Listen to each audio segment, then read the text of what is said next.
Penn State's biggest question is the same question they had last year that maybe kept them out of the national championship game. Zach Seyko, Locked On Nittany Lions, joining me here to discuss the wide receiver question at Penn State. Zach, this is something they've addressed in the portal.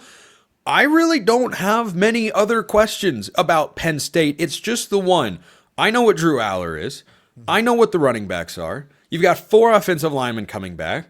You've got Deny Dennis Sutton to lead the defensive line. You've got returners in the secondary. This is the one position group, no Tyler Warren, sure, but this is the one position group to me that just stands out as, hey, if Penn State's going to take that next step, they have to be better on the perimeter. Are they? Yeah, that's fair to ask. And I would argue that wide receiver is not even the biggest position group of concern. For me, it's defensive tackle. Just to kind of put that out there, everybody's going to highlight wide receivers because they've been so poor. They've been so bad. So they have only nowhere else to go but up. Defensive tackle is what I'm keeping an eye on. If you want to ask a follow-up question about that, I'm happy to get into it. But since you asked about wide receiver, look, they lost Amari Evans. They lost Trey Wallace to the transfer portal, but they recover it with guys like Devontae Ross, with Kyron Hudson. I think Kyron Hudson's going to be phenomenal for Penn State. Is he going to be this all Big Ten type of receiver? No, because he doesn't have to be. They have Nicholas Singleton. They have Katron Allen. They are going to rely on the ground game, but you just need to get serviceability. And that is what Kyron Hudson's going to be able to give you. That's what Devontae Ross is going to give you. You need somebody in Hudson who can, take on cornerback number 1. He's not going to be able to necessarily take over games, but he can block for you. That's massive when this is going to be a ground and pound run first type of team. He is somebody that can give you, he's a possession receiver.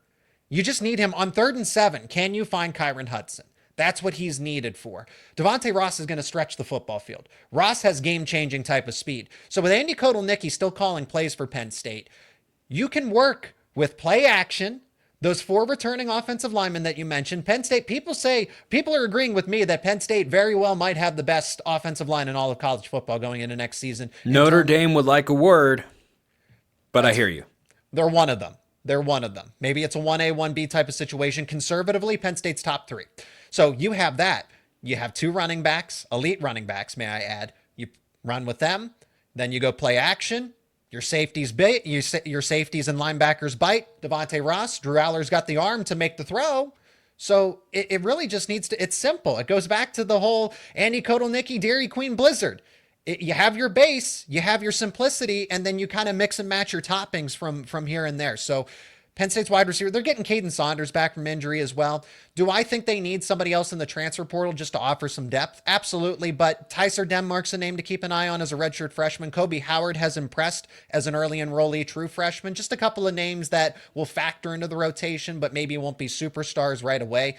But Penn State, I think, is in a better spot than what they've been the past few years. Do you have any questions left at all about Drew Allar at this point? Coming into, his 4th year of spring practice, and he's a multi-year starter. Like, we just kind of know what he is, right? Like, there's no major question, at least in my mind, about Drew Allar. I think he's the quarterback in the Big Ten I actually have the fewest questions about, probably, because you look around the rest of the conference and, Dante Moore's a big name in Oregon. Well, last time he started, he kept throwing the ball to the wrong team and got benched, but he wasn't in as good of a situation as he is now. What did he learn taking a season off? Dylan Raiola, does he take that sophomore leap, or does he have a sophomore slump before a junior year pop season into a Heisman caliber quarterback over at Nebraska? Damon Williams at Washington, another guy. Like, you can just keep going down the list. Aiden Childs at Michigan State, incredibly high ceiling, very low floor.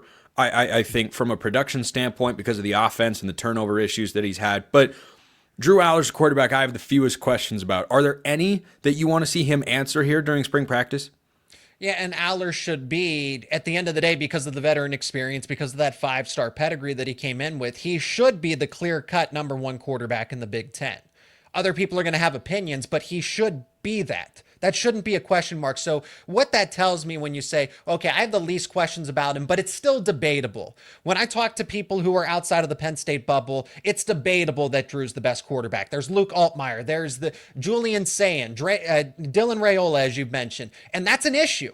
That is an issue that Drew Allar isn't. He's got the most experience. I think he has the most arm talent, but it's the fact that, he's not the decisive number 1 quarterback in the Big Ten. And Would people have him top 3 in the country? Probably not. So that's a little concerning when you talk about the outside perspective from here.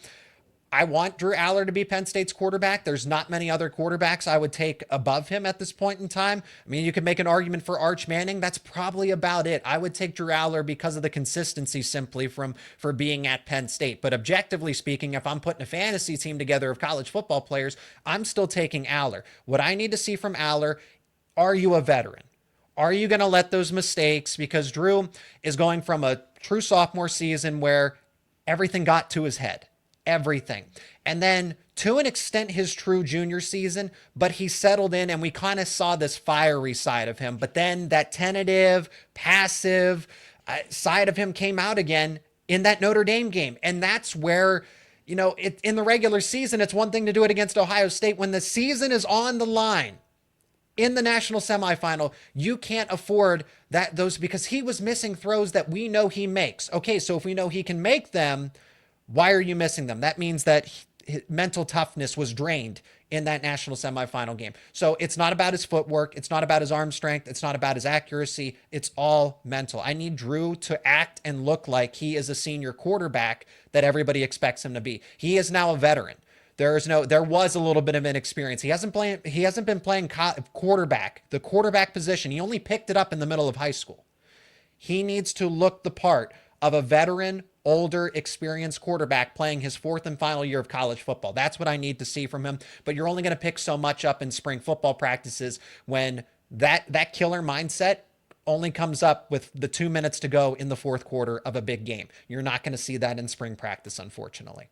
So if you're looking at going back to the quarterbacks you might rather have in the entire country, you got to put Garrett Nussmeier from LSU in there. You know, he's got the same veteran status. I think he is top 5 in the Heisman odds going into 2025 right now with good reason. He's also got a lot of big-time weapons at LSU because, well, it's LSU. They've always got a really good receiving core.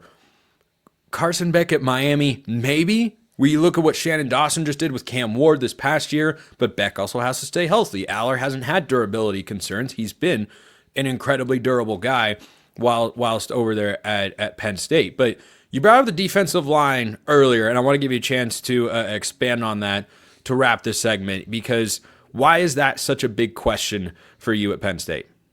Well, you talk about durability, and that comes with depth. Penn State right now has one star player, Zane Durant, because I can only imagine if Zane Durant happened to go off to the NFL, which he had a respectable enough draft grade where it's you could either go in and make the most of it. Some of the past Penn State players that have gone with a 3rd or a 4th or a 5th round grade, and it's you could have come back and turned into a 1st or 2nd round pick. That's what Denai Dennis Sutton's doing here. So fortunately for Penn State, Zane Durant did that. Zane Durant's value is off the charts right now because Alonzo Ford was dealt a season-ending injury in that Minnesota game late in the season. Don't know what it is. We just know it's a lower body injury. So how serious is it? Because he dealt with an Achilles injury before. So I'm trying to play a little bit of investigative work here. What I'm getting at is how long is this going to keep him out? Is he going to miss all of spring ball? Is he going to be 100% by the time the season starts? Or is he going to be ready for that Oregon game? That's where it's important. So there's your 1-2 punch of Zane Durant and Alonzo Ford. That is a really good duo at defensive tackle, especially when you still play in the Big Ten, even though they got a new look with those Pac-12 teams coming over, RIP. The Big Ten still plays ground and pound, gritty football, and if you don't have defensive tackles, you are going to get run all over. Penn State fans know that from circa 2022 with Michigan. So let me finish with this. The depth behind them is terrible.